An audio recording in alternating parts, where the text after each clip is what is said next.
मित्रों नमो नमः। हमारे YouTube channel Ravindra Sanskrit classes में आप सभी का स्वागत है।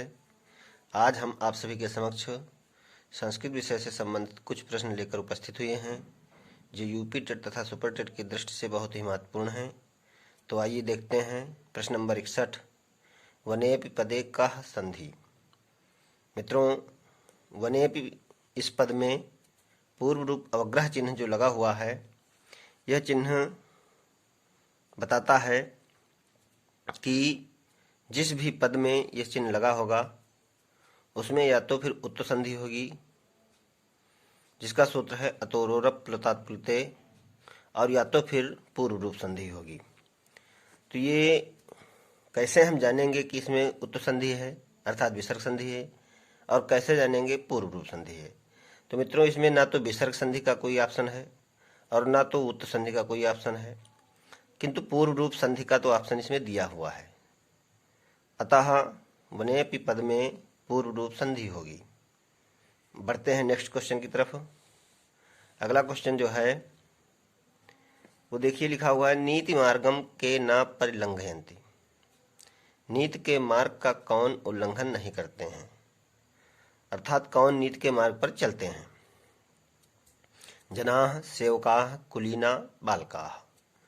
तो देखिए, नीति के मार्ग का उल्लंघन कौन नहीं करेंगे? कुलीना। कैसे हम जानेंगे कुलीन लोग जो हैं वो नीति के मार्ग का उल्लंघन नहीं करते हैं? तो देखिए, एक बार जनाः सेवकाः और बालकाः ये तो उल्लंघन कर सकते हैं, किंतु कुलीन लोग जो होते हैं वे कभी भी नीति के मार्ग का उल्लंघन नहीं करते हैं।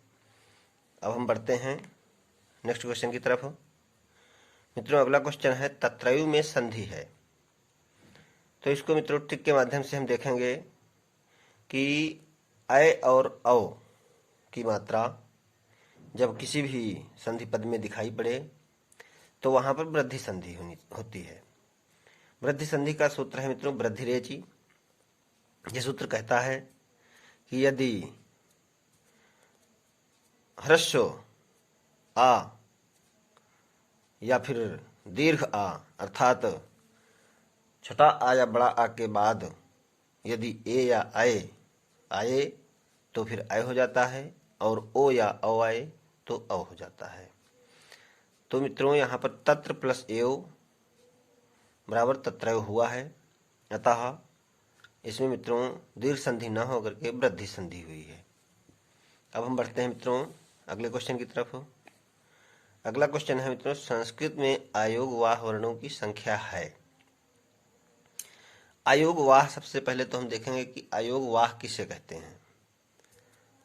तो मित्रों, संस्कृत वर्णमाला में जिनका योग नहीं हुआ है उन्हें अयोग वाह कहते हैं।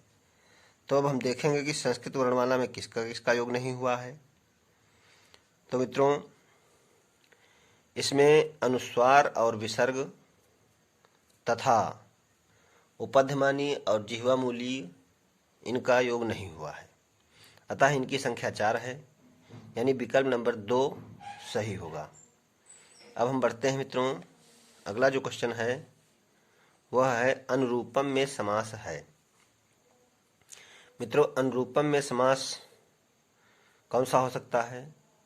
तो सबसे पहले हम जो शब्द है उस पर ध्यान देंगे कि अनुरूपम में अनु देखिए उपसर्ग है, ठीक है, और ये पूरा जो समस्त पद है ये अव्यय है। तो अब यहाँ पर ये नपुंसक लिंग में भी है, और अब हम देखेंगे कि किस समास की परिभाषा इससे संबंधित है। तो मित्रों, अव्ययी भाव समास में बताया गया है कि इस समास का पहला पद अव्यय होता है और समस्त पद नपुंसक लिंग एकवचन में होता है। तो मित्रों, यहाँ पर अव्ययी भाव समास होगा। अब हम मित्रों बढ़ते हैं अगले क्वेश्चन की तरफ। तो हमारा जो अगला प्रश्न है वह है कौन स्वर ह्रस्व नहीं होता। कौन सा स्वर ह्रस्व नहीं होता? तो यहाँ पर सबसे पहले तो ये देखेंगे कि ह्रस्व स्वर होते कौन कौन से हैं संस्कृत वर्णमाला में। आ, ई, उ, री और ली, ये 5 जो स्वर हैं ये ह्रस्व स्वर होते हैं। अब इसमें देखेंगे कि इन पांचों से अतिरिक्त भी कोई स्वर इसमें है? तो देखिए मित्रों, री दिया गया है, ऊ दिया गया है, ली दिया गया है और ओ भी दिया गया है। तो ये जो री, री और ऊ, ये तो ह्रस्व स्वर होते हैं। हाँ, यहाँ पर बड़ा ऊ दिया गया है, तो बड़ा ऊ का ह्रस्व स्वर होता है? बिल्कुल होता है, छोटा ऊ होता है। तो यहाँ पर री, ऊ और री ये ह्रस्व स्वर होते हैं, किंतु ओ का ह्रस्व स्वर नहीं होता है। अतः विकल्प नंबर यहाँ पर मित्रों 4 सही होगा। अब हम बढ़ते हैं नेक्स्ट क्वेश्चन की तरफ। प्रश्न है, सहयुक्ते प्रधाने सूत्र किस विभक्ति का बोधक है? तो मित्रों, ये सूत्र कहता है कि सह, साकम, सार्धम और समम शब्दों के योग में अप्रधान में तृतीया विभक्ति होती है। इसका उदाहरण मित्रों, जैसे अहम गुरुणा सह विद्यालयम गच्छामि, मैं गुरु जी के साथ विद्यालय जाता हूँ। या फिर दूसरा ले लीजिए, जैसे सह पित्रा सह आपणम गच्छति, वह पिताजी के साथ बाजार जाता है। तो मित्रों, यहाँ पित्रा और गुरुणा में तृतीया विभक्ति का प्रयोग हुआ है और विकल्प में तृतीया विभक्ति है भी, अतः विकल्प नंबर 3 सही होगा। अब हम बढ़ते हैं मित्रों अगले प्रश्न की तरफ। हमारा अगला प्रश्न है, बाल कावपि शब्द का संधि विच्छेद होगा। तो इसमें मित्रों बालकौ प्लस अपि दिया गया है ऑप्शन, बालकः प्लस आवपि दिया गया है और बालका प्लस वपि, बालकाओ प्लस अपि। अब यहाँ पर देखना है मित्रों कि कौन सा ऑप्शन सही होगा।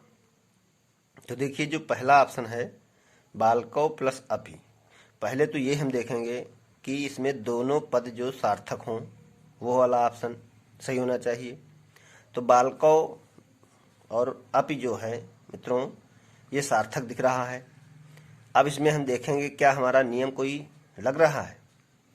तो मित्रों, अयादि संधि का सूत्र है एचो ऐवा यावा।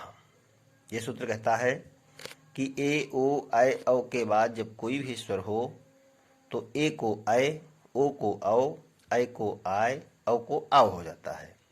तो यहाँ जो बालकौ है तो बालकौ में औ है, इसलिए औ को आव हो गया, तो बन गया बालकाओ, और बालकाओ में जब अपि जोड़ दिए तो बालकावपि हो गया। अतः विकल्प नंबर 1 सही है।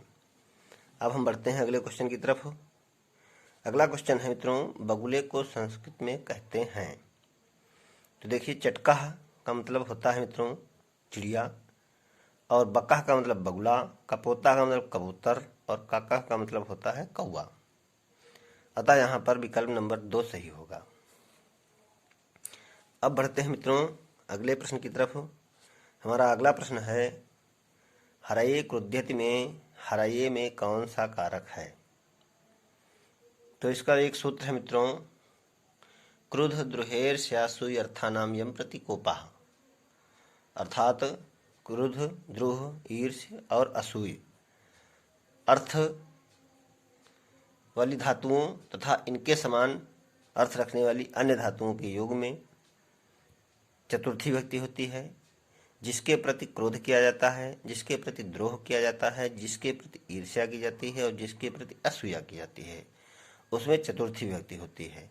किंतु मित्रों, यहाँ चतुर्थी विभक्ति कोई ऑप्शन नहीं है। तो अब हम देखेंगे चतुर्थी विभक्ति किसे कहते हैं। तो मित्रों, करण कारक को तृतीया विभक्ति कहते हैं, अपादान को पंचमी कहते हैं और संप्रदान को चतुर्थी कहते हैं। अतः संप्रदान कारक सही होगा। धन्यवाद।